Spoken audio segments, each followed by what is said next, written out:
have to take a standing vote on division? On division, you have to take a standing vote.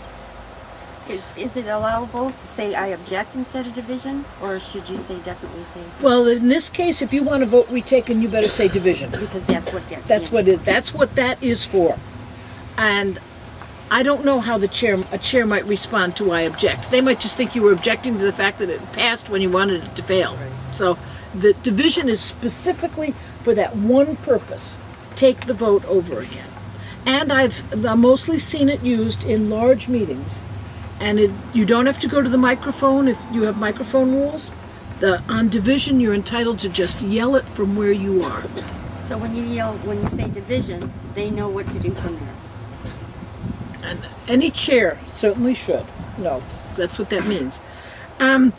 Let's go back to the front because we now have to take the vote over again, and I'm going to pretend I had you stand up and sit down and that it was adopted. So the motion before you, as amended, is to line the parks with blue spruces and to take 3 bids. Is there any further discussion? And then you might raise your hand and talk about location. We might have all kinds of other things happen. But let's assume we're all finished. Debate is finished. Are you ready for the question? All those in favor of the adoption of the main motion as amended to buy the blue spruces and take 3 bids, say aye. Aye. Those opposed say no. No. The noes have it. Division.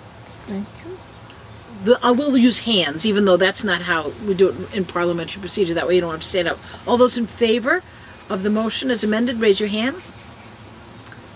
1, 2, 3, 4, 5, 6, 7. All those opposed, raise your hand. 1, 2, 3, 4, 5, 6, 7, 8. Motion failed.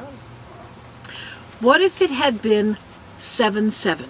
What would have happened? What's the outcome of a tie vote? The chair votes. Chair vote. The chair. The chair may. May. Right. The chair chooses not to. What happens to its 7-7 vote? That's arm wrestling. More discussion. The vice president comes in. More discussion. Revote. None of the above. Think of this. The motion's dropped. The rule is majority rules. Is a tie a majority? Nope. No. Motion is lost.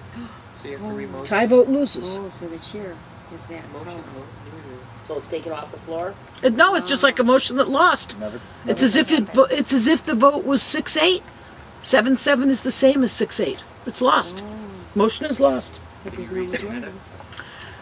You You can remove, yeah. You can renew it. You can reconsider it. There are a number of things you can do. But at the moment, the chair would properly say, tie vote. The chair chooses not to vote.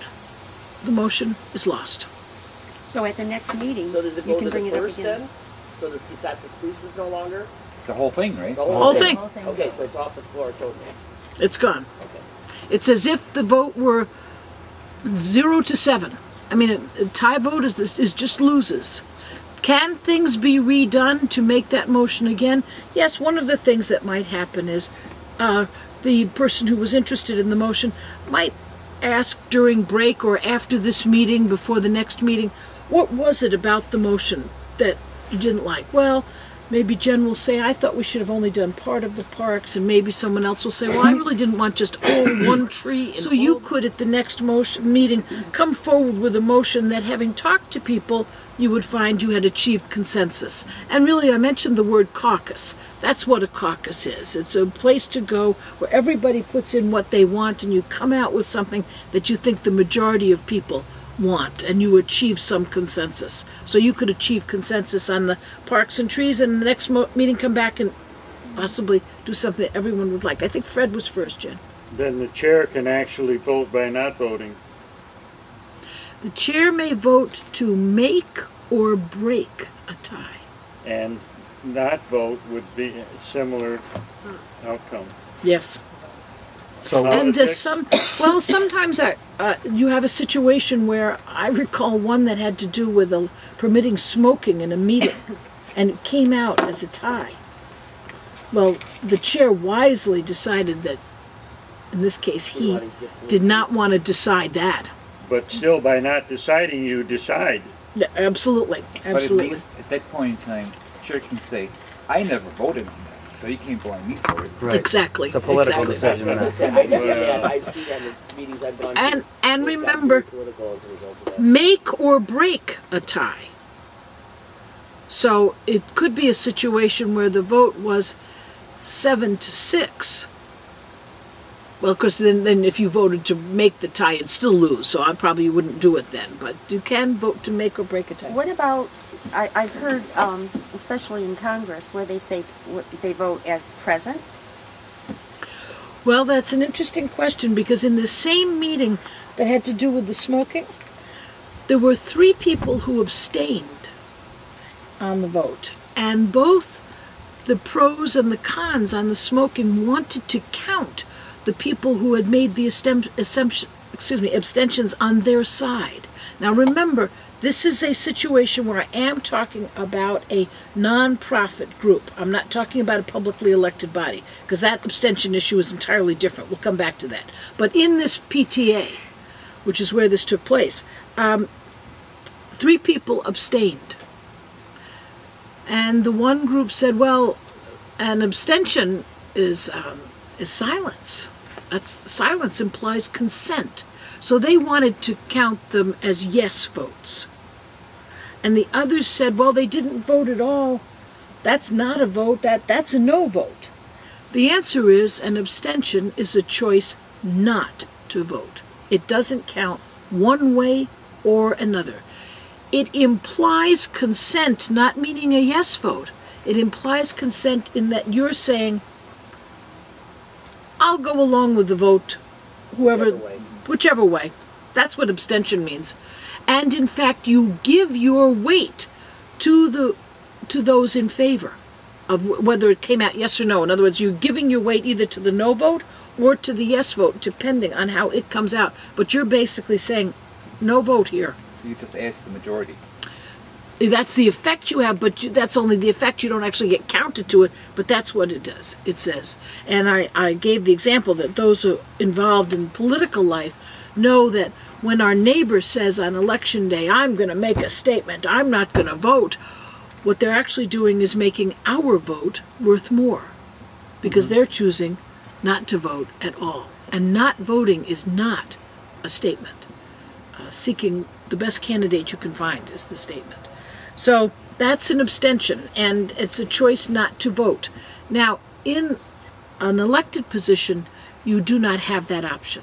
There's a conflict of interest law in Michigan, which states that an elected official may abstain due to financial conflict of interest and should so state. But you don't have that option of simply not voting once you're elected. Now I have a question about that because I've seen it in my own city council where all our city council members are present, but when it comes time to vote, one of them has mysteriously gone to the bathroom. No, so that effectively it results in an abstention. Yes, but it does. But it allows them to circumvent the law. You're quite right that it does. And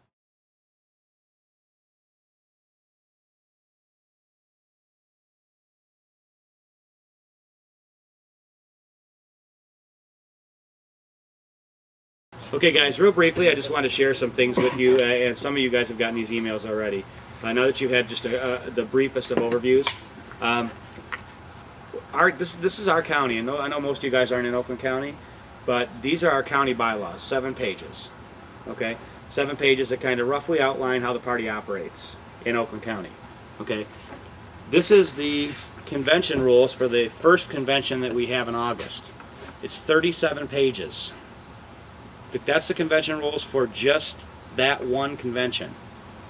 Okay? Now, although the convention rules are generally the same from convention to convention, maybe 25, 30 pages or more may be the same, some of those rules will change. So you're going to have to become familiar with the different convention rules from time to time. So these are both reference points as these both supersede Robert's rules.